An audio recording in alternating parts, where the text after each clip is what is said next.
నమస్తే, నేను మీ సతీష్. వైసీపీ అధికారం కోల్పోయినా ఇంకా కొంతమంది సస్పెన్షన్లో ఉన్నటువంటి అధికారులు మాత్రం వైసీపీతోటే అంటకాగుతూ ఉన్నారు. మరి గత 5 ఏళ్ళు వైఎస్ఆర్ కాంగ్రెస్ పార్టీకి కండువా కప్పుకొని కార్యకర్తల్లో వ్యవహరించినటువంటి అధికారులు ఇవాళ మరి తమపై వస్తున్నటువంటి కేసుల నుంచి తప్పించుకోవడానికి కావచ్చు, లేదంటే తమతో పాటు మెలిగినటువంటి అధికారుల్ని కాపాడేటువంటి చర్యలకు పూనుకుంటా ఉన్నారు. మరి కూటమి ప్రభుత్వం అంటే ప్రభుత్వం మారినా అధికారుల్లో మార్పు రాలేదు. ఇక వీఆర్లో ఉండేటువంటి అధికారులకు సైతం నిధుల్ని ముట్టజెప్తూ వాళ్ళని కూడా ఇంకా పెంచి పోషించేటువంటి ప్రయత్నాలు చేస్తున్నారు అనేటువంటి ఒక చర్చ అయితే ఏపీ రాజకీయ వర్గాల్లో జరుగుతూ ఉంది. మరి ఈ చర్చ వెనకాతలు ఉన్నటువంటి అసలు వాస్తవాలు ఏమిటి అనేటువంటి అంశం అంతా విశ్లేషించేందుకు సీనియర్ జర్నలిస్ట్ డివిఎస్ గారు ఉన్నారు. సార్ నమస్తే. నమస్తే సార్, గత 5 ఏళ్ళు జగన్మోహన్ రెడ్డి ప్రభుత్వంలో మరి ఐఏఎస్లు కావచ్చు, ఐపీఎస్లు కావచ్చు, ఏ విధంగా వ్యవహరించారు అనేటువంటిది చూసాం. కానీ ఇప్పుడు ప్రభుత్వం మారిన తర్వాత కూడా వాళ్లలో మార్పు రాని విధానం, ఇవాళకి వైఎస్ఆర్ కాంగ్రెస్ పార్టీకి వాళ్ళతోటే అంటకాగుతున్నటువంటి వైనం, ఇంకా ఆ ప్రభుత్వం అధికారంలోకి వస్తుంది, వైసీపీ అధికారంలోకి వస్తుంది, అప్పుడు చూసుకోవచ్చులే అనేటువంటి బాధ్యతారహితమైనటువంటి వ్యవహార శైలి ఎలా చూడాలంటారు? అంటే వాళ్ళు ఐపీఎస్ కాదేం, వాళ్ళు జేపీఎస్ఏం, జగన్ పోలీస్ సర్వీస్. అంటే వాళ్ళు ఫాలో అయ్యేది ఐపీసీ కాదేం, జేపీసీ, జగన్ పీనల్ కోడ్. వాళ్ళకి అసలు అంబేద్కర్ రాజ్యాంగం కాదు, వాళ్ళది రాజారెడ్డి రాజ్యాంగం కనపడుతుంది. ఏది ఇవాళకి కూడా సస్పెండ్ అయినా కూడా వాళ్ళల్లో మార్పు రాలేదంటే 10 నెలల నుంచి సస్పెన్షన్లో ఉన్నా అంటే ఇప్పుడు వీళ్ళని ఎలా చూడాలా? మార్పు రాదా? ఇప్పుడు మీరు ఒక వ్యక్తి కోసం మీరు వ్యవస్థను బలి చేయడం ఏంటి? ఇక్కడ ఏది ఉన్నతమైనది? ఒక నేరగాడి కోసం మీరు పోలీస్ వ్యవస్థనే బలి పెడతారా? అంటే ఒక సస్పెన్షన్లో ఉన్నటువంటి ఐపీఎస్, సీనియర్ ఐపీఎస్, అతని ఆధ్వర్యంలో ఒక కౌంటర్ పోలీస్ ఒకటి పనిచేస్తోందని, ఇప్పుడు కౌంటర్ ఇంటెలిజెన్స్ లాగా వీళ్ళేంటి ఒక ప్యారలల్ పోలీసుని తయారు చేశారని, ఎవరెవరైతే ఇప్పటి వరకు సస్పెండ్ అయ్యారో ఇన్స్పెక్టర్లు, సర్కిల్ ఇన్స్పెక్టర్లు, లేకపోతే డిఎస్పీలు, ఎస్పీలు, వీళ్ళందరితో నెట్వర్క్ ఒకటి ఏర్పాటు చేసి ఒక ప్యారలల్ ఫండ్ ఒకటి పెట్టుకుని, జనరల్గా ఏంటంటే పోలీసు ఉన్నతాధికారులకు ఒక రిజర్వ్ ఫండ్ ఉంటుంది. అఫ్కోర్స్ అది మొత్తం దుర్వినియోగమే, వాళ్ళు చేసేదంతా దుర్వినియోగమే. అంటే ప్రభుత్వం ఉగ్రవాదులను అణిచేయటం కోసం, లేకపోతే నక్సల్స్ని అణిచేయటం కోసం ఒక రిజర్వ్ ఫండ్ పెడితే అది ఎలా, ఎంత పెద్ద ఎత్తున దుర్వినియోగం జరుగుతుందనేది వేరే కోణం. వీళ్ళు ఇప్పుడు దీనికోసం ఒక రిజర్వ్ ఫండ్ పెట్టారని ఎవరు ఆ నిధి సమకూర్చింది? ఆ డబ్బులతో వీళ్ళే సస్పెండ్ అయిన వాళ్ళందరికీ జీతాలు ఇస్తున్నారు. మీడియాలో కథనాలు చూస్తుంటే విస్తుపోతున్నాం. అసలు ఇదేంటి, ఏం జరుగుతోంది ఈ రాష్ట్రంలో, ఏమైపోతుంది ఈ దేశం? ఇప్పుడు ఆంధ్రప్రదేశ్ పోలీస్ ఇప్పటికి 70 ఏళ్ళు అవుతుంది అది ఎస్టాబ్లిష్ అయ్యి. సత్యమేవ జయతే అంటే ఇది అసత్యమేవ జయతేనా? నేరగాళ్ల మీద ఉక్కుపాదం మోపాల్సిన పోలీస్ ఎలా నేరగాళ్ళు వీళ్ళు అంటగాగుతున్నారు? ఒక క్రిమినల్ పోలీసుగా ఎలా మారారు? అంటే పోలీసులే క్రిమినల్సా? క్రిమినల్సే పోలీసులా? మనకు కనపడుతున్నది జగన్మోహన్ రెడ్డి 5 ఏళ్ల పరిపాలనలో ఆ గీత చెరిగిపోయింది. ఇప్పుడు పోలీస్ క్రిమినల్స్ కాబట్టే మరి ముంబైలో ఆ హీరోయిన్ని కిడ్నాప్ చేసి తీసుకొచ్చారు. ఎవడో ఒకడి పైన కేసు పెడితే దానిపైన వీళ్ళు కౌంటర్ కేసు పెట్టి, ఆ కేసు ఉపసంహరిస్తే ఈ కేసు మేము రద్దు చేస్తామని ఆ కుటుంబాన్ని 43 రోజులు చిత్రహింసలు పెట్టడం, జైల్లో పెట్టడం. ఒక మహిళ, వాళ్ళు అసలు ఎక్స్ ఆర్మీ, వాళ్ళ తండ్రి, తల్లి అసలు రిటైర్డ్ ఆర్బీఐ ఎంప్లాయీ. ఇదా పోలీస్ చేయాల్సింది? దాంట్లోనే కదా సస్పెండ్ అయింది. పిఎస్ఆర్ ఆంజనేయులు కావచ్చు, కాంతిరాణా టాటా కావచ్చు, లేకపోతే విశాల్ గున్ని కావచ్చు. ఇప్పుడు జగన్మోహన్ రెడ్డి ఈ అవినీతి కుంభకోణాలు గ్యాంగ్ వాళ్ళు ఉక్కిరి బిక్కిరి అవుతోంది. అటు విజిలెన్స్, ఇటు సిఐడి, ఏసీబీ, మొత్తం రాష్ట్ర దర్యాప్తు సంస్థలన్నీ కూడా మట్టి మాఫియా భరతం పడుతున్నారు, మైనింగ్ మాఫియా భరతం పడుతున్నారు, మద్యం మాఫియా అంతా కొలిక్కి వస్తోంది. ఫిక్స్ చేశారు రాజ్ కసిరెడ్డి, కర్త కర్మ క్రియ ఈ మద్యం మాఫియాకి అతను అన్నాడు. చెప్పింది ఎవరు? విజయసాయి రెడ్డి. ఇవాళ వచ్చాడు విజయసాయి రెడ్డి మళ్ళా ఇన్వెస్టిగేషన్.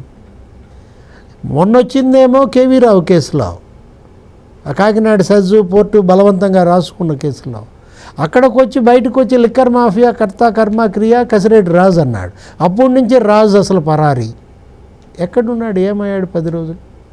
అంటే ఇక్కడ హైదరాబాద్లో అతని నివాసాలు, అటు జర్నలిస్ట్ కాలనీ, జూబ్లీ హిల్స్, లేకపోతే అక్కడ Nanakramguda Ekta hills, prime villas, వాళ్ళ అత్తమామలు ఎక్కడో మంచిరేవుల్లో ఉంటే ఆ ఇల్లు మొత్తం గాలింపంతా చేస్తే, నిన్న ఎక్కడో ఫామ్ హౌస్లో ఉన్నాడు హైదరాబాద్ శివార్ అంటే, అక్కడికి వెళ్తే జంప్. ఒక లగ్జరీ కారు, అది కూడా స్వాధీనం చేసుకున్నారు, 1,33,00,000 అంట. అంటే 20% కమిషన్ అతనికే పోయిందంటున్నారు. ఇప్పుడు మద్యం అసలు ఆంధ్రప్రదేశ్ లిక్కర్ స్కామ్ అసలు దాని యొక్క టోటల్ అవుట్లే అంతా, వీళ్ళు కొల్లగొట్టిందంతా 1,00,000 కోట్లు కొల్లగొట్టారా? ఎందుకంటే అమ్మింది 1,00,000 కోట్ల మద్యం, అందులో 99,400 కోట్లు క్యాషే. ఏమైంది ఆ క్యాష్ అంతా? కృష్ణదేవరాయలు ఏమన్నాడు, అది అసలు మనీ లాండరింగ్, వాడెవడో సునీల్ రెడ్డి దుబాయ్కే 2,000 కోట్లు తీసుకెళ్ళాడు, మొత్తం 4,000 కోట్ల మనీ లాండరింగ్ అన్నాడు. ఈడీ ఇంతవరకు ఎందుకు ఎంటర్ అవ్వాల?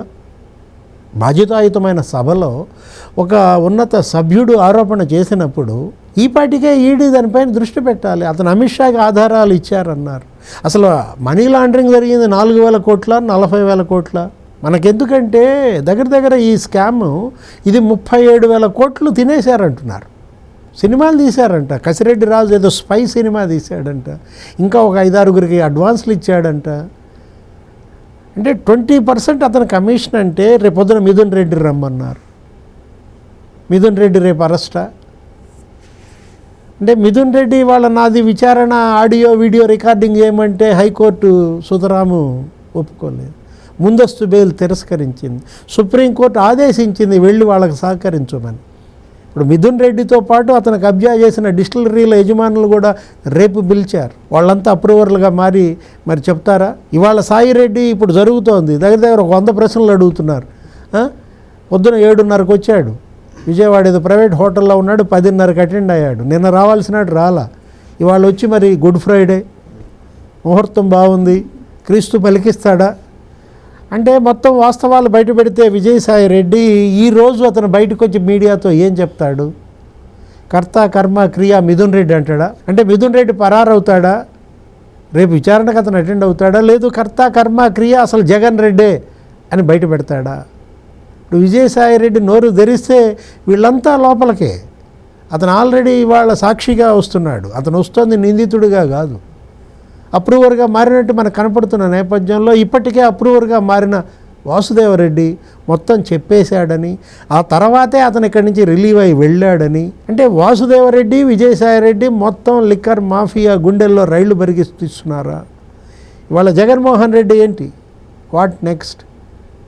వీటందరికీ కూడా ఇవాళ దిశానిర్దేశం, డాక్యుమెంటేషన్, అసలు ఎవరెవరు ఎలా మాట్లాడారు ఇదంతా చెబుతోంది ఆ రిటైర్డ్ ఆ సస్పెన్షన్లో ఉన్న ఐపీఎస్ పిఎస్ఆర్ ఆంజనేయుల. మొత్తం ఇవాళ పిఎస్ఆర్ ఆంజనేయులే చక్రం తిప్పుతున్నాడా? ఎందుకంటే పిఎస్ఆర్ ఆంజనేయుల కెరీర్, ఆయన 92 బ్యాచ్. ఇప్పుడు మరి అంత సుదీర్ఘ అనుభవం ఉన్నటువంటి వ్యక్తి ఇప్పటికే అతను డీజీపీ కావాల్సిన వాడు ఇక డీజీపీ అయ్యే అవకాశం లేదని ఈ రకంగా తెగబడ్డా? అంటే ప్రతి అడుగులో కాంట్రవర్సీ. అతను గుంటూరు ఎస్పీగా పనిచేసినప్పుడు వివాదాస్పదుడయ్యాడు, అసలు ఆశ లేకుండా పోయాడు, విదేశాలకు వెళ్ళిపోయాడు, కనీసం పర్మిషన్ తీసుకోకుండా విదేశాలకు వెళ్ళిపోయాడు. అంటే అసలు వాళ్ళు అసలు ఇప్పుడు ఐపీఎస్లు అంటే వాళ్ళు ఏమనుకుంటున్నారో మనకైతే అర్థం కావట్లేదు. సునీల్ కుమార్ చెప్పా పెట్టకుండా ఎన్ని విదేశాలకు వెళ్ళారో మనం చూసాం, దుబాయ్, అమెరికా, అసలు ఎలా అతను పర్యటించాడు. అంటే ఐపీఎస్లు ఈ విధంగా ఈ పెడధోరణికి అప్పుడే ఆద్యుడు పిఎస్ఆర్ ఆంజనేయుల కౌన్సిలింగ్ పేరుతో ఫ్యాక్షన్ అణిచేస్తానని చెప్పి అతను ఇచ్చినటువంటి ఆ కౌన్సిలింగ్ ఇవాళ జూలకంటి బ్రహ్మారెడ్డి ఎంతమంది బలయ్యారు ఇతనికి. వల్లభనేని వంశీకి ఇతనికి వివాదం, విజయవాడ కమిషనర్గా పనిచేసినప్పుడు అమ్మాయికి సంబంధించి ఎవరో మహిళ ఒక డాక్టర్ని ఇతను వేధించటం, ఖమ్మంలో ఒక మహిళ. అంటే ఎక్కడ అడుగు పెడితే అక్కడ మహిళల జీవితాలతో ఆడుకోవడం. పిఎస్ఆర్ ఆంజనేయులు అతను అందమైన అమ్మాయి కనపడితే వదలడని ఎవరును, మీరు చెప్పేది నేను చెప్పేది మీడియాలో కథనాలు కాదు, సిపిఎం నాయకురాలు రమాదేవి చెప్పారు ఏదో ఛానల్ డిబేట్లో. అంటే కమ్యూనిస్టులే ఇవాళ అలా మాట్లాడారంటే అతను ఎంత కాంట్రవర్షియల్. ఇవాళ ఇప్పుడు వీళ్ళందరికీ కసిరెడ్డి రాజు లేకపోతే కసిరెడ్డి తండ్రి వచ్చాడు నిన్న, ఉపేందర్ రెడ్డి, అడిగారంతా. 6 గంటలు విచారించింది సిట్. అసలు మీ అబ్బాయిని ఎప్పుడు గెలిచారు లాస్ట్ అంటే తెలియదు అన్నాడు. మీ అబ్బాయితో ఆఖరిసారి మీరు ఫోన్లో ఎప్పుడు మాట్లాడారంటే గుర్తులేదన్నాడు. అంటే తెలియదు, గుర్తులేదు, మర్చిపోయా. ఈ మొత్తం స్క్రిప్ట్ పిఎస్ఆర్ఏనా? వీళ్ళందరికీ డాక్యుమెంటేషన్ ఆయనేనా? కసిరెడ్డి రాజు పరారీ వెనుక అతనేనా?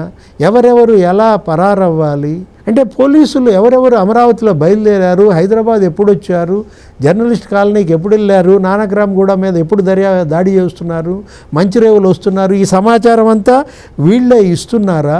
ఈ నెట్వర్క్ ఏంటి? దీన్ని ఛేదించాలి. ముందు ప్రస్తుత డీజీపీ హరీష్ కుమార్ గుప్తా అతను ఏం చేస్తున్నాడు? వీళ్ళ మధ్య విభేదాలు సృష్టిస్తున్నాడని. ఇప్పుడున్న ఐపీఎస్లు ఎవరైతే కూటమి ప్రభుత్వానికి వాళ్ళ అండగా ఉండి పనిచేస్తున్నారో, నిజమైన చిత్తశుద్ధితో పనిచేస్తున్న ఐపీఎస్లు అంటే అంబేద్కర్ రాజ్యాంగం ప్రకారం పనిచేసేవాళ్ళు, అంటే బిఎన్ఎస్ అమలు చేసేవాళ్ళు, అసలైన ఐపీఎస్లు వాళ్ళ మధ్య తగాదాలు ఇతనే పెడుతున్నాడని, అంటే వీళ్ళ మీద వాళ్ళకి చెప్తున్నాడు, వాళ్ళ మీద వీళ్ళకి చెప్తున్నాడు. అంటే ఎలా వేరు పురుగు చేరి వృక్షంబు చెరచు, ఏది అసలు ఆ వృక్షాన్ని ఎలా చెరుస్తుందో ఇవాళ ఈ మహావృక్షం ఏపీ పోలీసుని చెరచిన ఆ వేరు పురుగు ఎవరు? సస్పెన్షన్లో ఉన్న ఐపీఎస్లు ఎవరు వాళ్ళు అనేది వాళ్ళ చర్చ.